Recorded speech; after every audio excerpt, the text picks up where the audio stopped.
एक भक्त ने भगवान रमण महर्षि से पूछा, भगवान, मैं गृहस्थ हूँ, परिवार बंधन युक्त व्यक्ति के लिए भी क्या मुक्ति संभव है? यदि हाँ तो भगवान किस प्रकार? यह बताओ, परिवार क्या है? परिवार किसका है? इन प्रश्नों के उत्तर खोज लोगे तो अन्य स्वतः हल हो जाएंगे। मुझे यह बताओ कि तुम परिवार हो अथवा परिवार तुम में है। उस भक्त ने उत्तर नहीं दिया।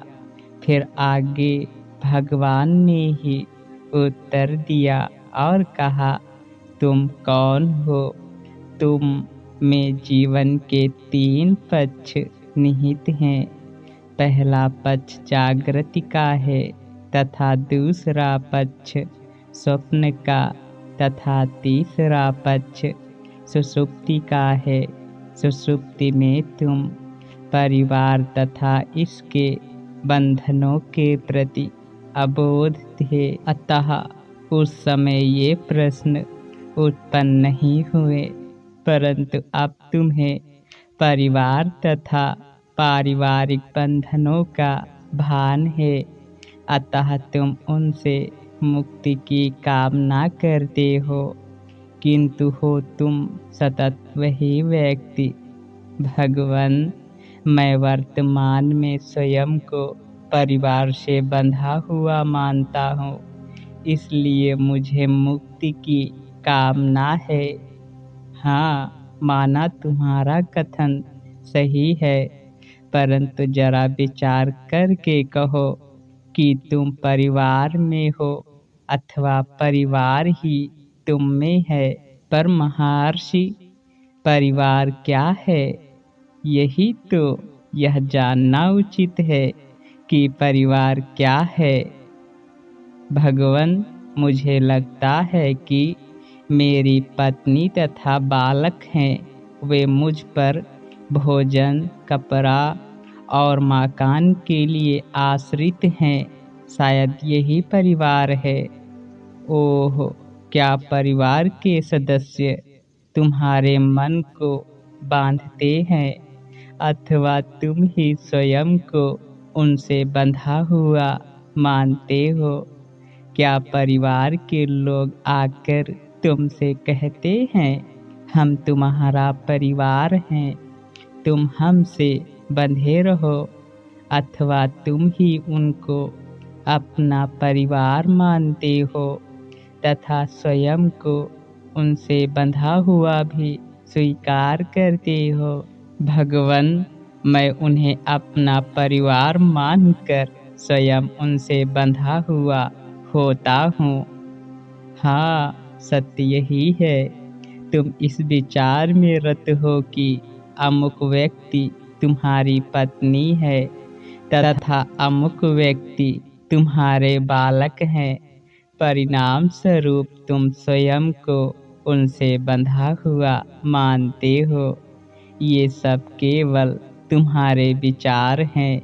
इन विचारों का अस्तित्व केवल तुम पर निर्भर करता है। तुम चाहो तो इन विचारों से छुटकारा पा जाओ या फिर इन विचारों को अपने ऊपर लादे रहो।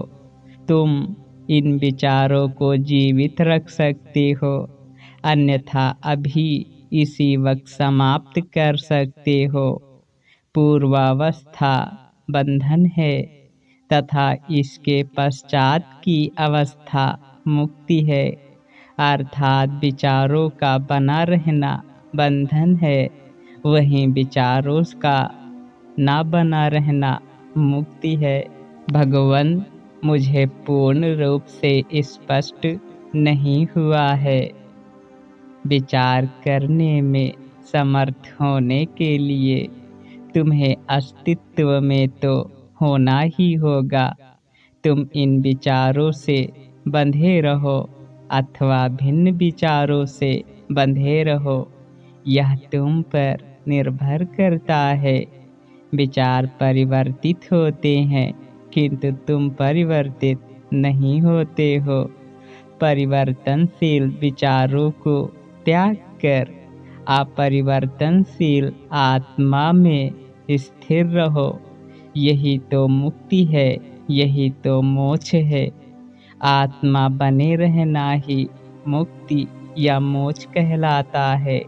इसलिए तुम विचारों को त्यागो तथा अपने स्व अस्तित्व में ठहर जाओ।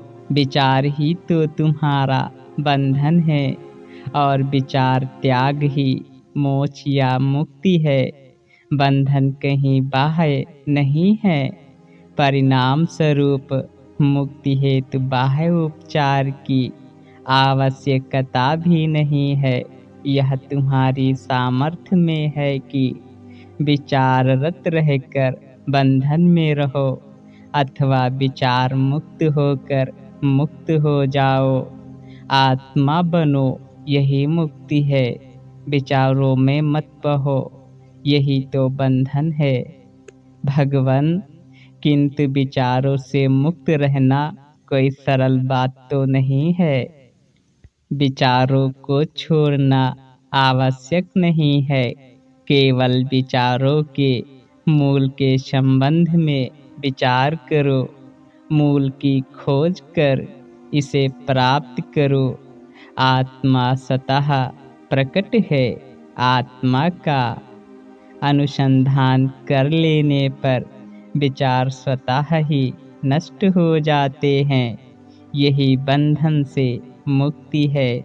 जब तक विचार हैं तब तक मुक्ति नहीं है, और जैसे ही विचार नहीं वैसे ही मुक्ति है।